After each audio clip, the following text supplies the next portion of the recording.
እኔ አለው እግዚአብሔር ይመስገን ደህና ነኝ። ዛሬም በጠቃሚና በአዲስ ፕሮግራም በድጋሜ ተገናኝተናል። በዛሬው የጤና ፕሮግራማችን ላይ የምንመለከተው ሙዝን ሙሉ በሙሉ ማስወገድ ያለባቸው ሰዎች እናም በልኩ መጠቀም የሚችሉ ሰዎችን በዚህ ቪዲዮ ላይ በደንብ እነግራችኋለሁኝ ማለት ነው። ይህ የጤና ትምህርት ታዲያ ለበርካታ ሰዎች እንዲደርስ ሁላችሁም በቅንነት ላይክና ሼር በማድረግ ሌሎችንም አስተምሩ አሳውቁላለሁኝ።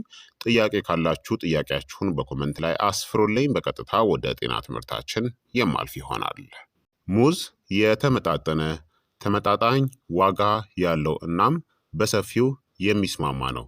ነገር ግን ጥቂት ሰዎች ሙዝን ሙሉ በሙሉ ማስወገድ አለባቸው እናም ሌሎች ደግሞ በጥንቃቄ መገደብ ወይም አመጋገባቸውን መመጠን ይኖርባቸዋል። በቅድሚያ ሙዝን ሙሉ በሙሉ ማስወገድ ያለባቸው ሰዎች ምን አይነት ሰዎች እንደሆኑ ልንገራችሁ። አንደኛ፣ ከባድ የሆነ የሙዝ አለርጂ ያለባቸው ሰዎች ናቸው። ይህ ሙዝን ሙሉ በሙሉ ለማስወገድ በጣም ግልጽ የሆነው ምክንያት ነው። አንዳንድ ግለሰቦች እውነተኛ የሙዝ አለርጂ አለባቸው። ከላቴክስ አለርጂ ጋር ሊያያዝ ይችላል። የሙዝ አለርጂ ምልክቶችም የአፍ ወይም የጉሮሮ ማሳከክ፣ የከንፈር ወይም የምላስ እብጠት፣ የቆዳ ሽፍታ፣ የሆድ ህመም ወይም ማስታወክ፣ የመተንፈስ ችግርና ከባድ ምላሾች ለህይወት አስጊ ወደ ሆነው አናፊላክሲስ ሊያመሩ ይችላሉ ማለት ነው። ብዙውን ጊዜ ከነዚህ ጋር ይዛመዳል። ከላቴክስ አለርጂ እንደ አቮካዶ ወይም ደግሞ ኪዊ ካሉ ምግቦች ጋር የሚኖር ተያያዥ ምላሽ። ጠንካራ የአለርጂ ምልክቶች ካጋጠማችሁ ሙሉ በሙሉ አስወግዱት እና ሐኪማችሁን አማክሩ። ሁለተኛ፣ የላቀ ወይም ከፍተኛ የኩላሊት በሽታ ያለባቸው ሰዎች ናቸው። ሙዝ በፖታሲየም የበለጸገ ነው። አንድ መካከለኛ ሙዝ ከ400 እስከ 450 ሚሊግራም ፖታሲየምን ይይዛል። በጤናማ ኩላሊት ውስጥ ትርፍ ፖታሲየም በቀላሉ ይወገዳል። ነገር ግን በከባድ የኩላሊት በሽታ ክሮኒክ ኪድኒ ዲዚዝ በሚኖር ጊዜ ፖታሲየም በደም ውስጥ ሊከማች ይችላል። ከፍተኛ ፖታሲየም ደግሞ እነዚህን ሊያስከትል ይችላል። ያልተስተካከለ የልብ ምት፣ የጡንቻ ድክመት፣ አደገኛ የልብ ምት ችግሮችን። እነዚህ ካለባችሁ ደረጃ 4 ወይም ደግሞ ደረጃ 5 የኩላሊት በሽታ፣ ከፍተኛ የፖታሲየም መጠን፣ የኩላሊት እጥበት፣ ዲያሊሲስ ላይ ከሆናችሁ እንደ ሐኪማችሁ ምክር ሙዝን ሙሉ በሙሉ ማስወገድ ሊያስፈልጋችሁ ይችላል። ሶስተኛ፣ ቁጥጥር ያልተደረገበት ሃይፐር ካሊሚያ ከፍተኛ የሆነ የፖታሲየም መጠን ያለባቸው ሰዎች ናቸው። የኩላሊት በሽታ ባይኖር እንኳን አንዳንድ ሁኔታዎች ወይም ደግሞ መድኃኒቶች ፖታሲየምን ይጨምራሉ። እነዚህን የምትወስዱ ከሆነ ስጋቱ ይጨምራል። የኤሲኢ ማገጃዎች ኤሲኢ ኢንሃቢተርስን፣ ፖታሲየምን የሚቆጥቡ የሽንት ማስወገጃዎች፣ የተወሰኑ የልብ መድኃኒቶች፣ የደም ምርመራዎች በቋሚነት ከፍተኛ ፖታሲየምን ካሳዩ መጠኑ እስኪስተካከል ድረስ እንደ ሙዝ ያሉ ከፍተኛ ፖታሲየም ያላቸው ምግቦችን አስወግዱ። አራተኛ፣ ከባድ የላቴክስ ፍራፍሬ ሲንድረም ያለባቸው ሰዎች ናቸው። ይህ ተያያዥነት ያለው የአለርጂ ሁኔታ ነው። ለላቴክስ አለርጂ ያለባቸው ሰዎች ለእነዚህም ምላሽ ሊሰጡ ይችላሉ። ለሙዝ፣ ለአቮካዶ እና ለኪዊ ለላቴክስ ከተጋለጣችሁ እናም ሙዝ ከተመገባችሁ በኋላ ምላሾች ካጋጠማችሁ ሙሉ በሙሉ አስወግዱት።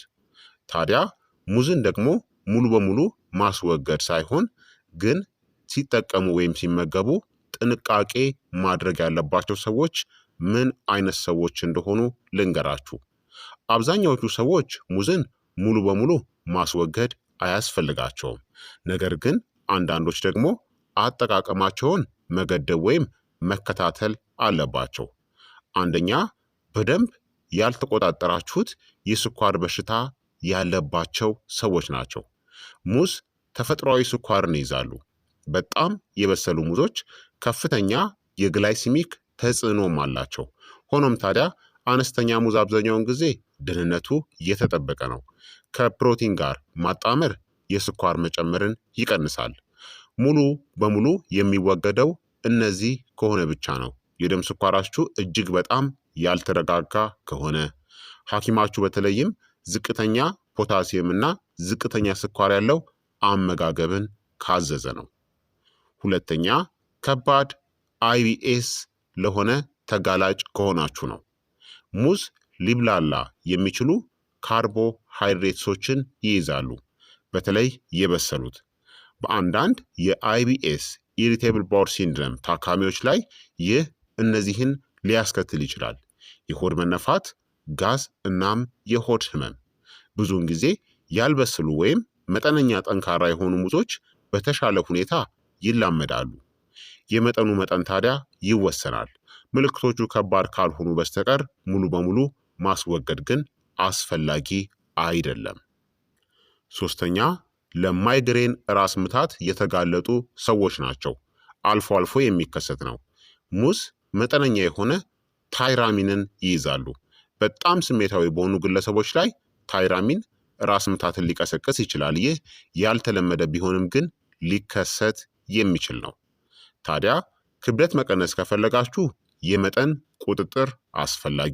ከፍተኛ የሆነ የደም ግፊት ካለባችሁ ሙዝ በትክክል ይረዳችኋል።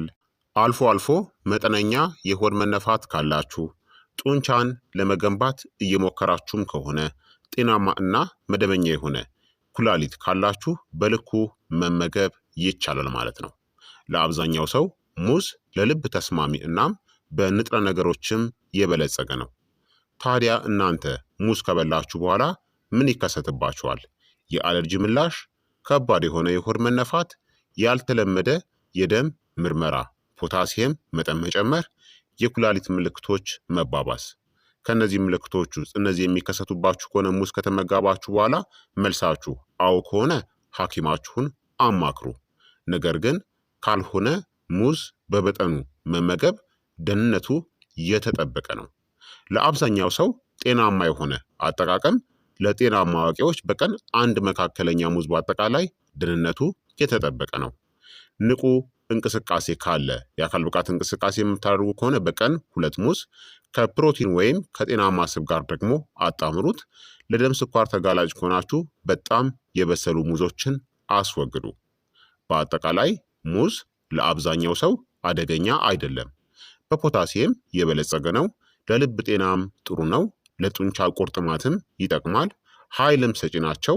ለጨጓራ ወይም ደግሞ ለአንጀትም ተስማሚ ነው፣ በትክክለኛው መጠን ሲወሰድ ማለት ነው። በሕክምና አስፈላጊ ካልሆነ በስተቀር ብቻ አስወግዱት።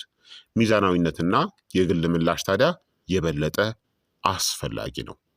ስለዚህ ክቡራትና ክቡራን ተመልካቾቼ የዛሬው የጤና ትምህርት እንግዲህ ይህንን ይመስል ነበረ። እንደተማራችሁበት ተስፋ አድርጋለሁኝ። ሀሳብ አስተያየታችሁም ደግሞ አይለኝ ይላለው። ሙዝን ምን አይነት ሰዎች ማስወገድ እንዳለባቸውና ምን አይነት ሰዎች መገደብ እንዳለባቸው ነግሬያችኋለሁኝ። በቀጣይ የጤና ትምህርት እስከምንገናኝ እኔንም እናንተንም ቸር ያቆየን። መልካም ጊዜ፣ መልካም ቆይታ። ቻው ቻው።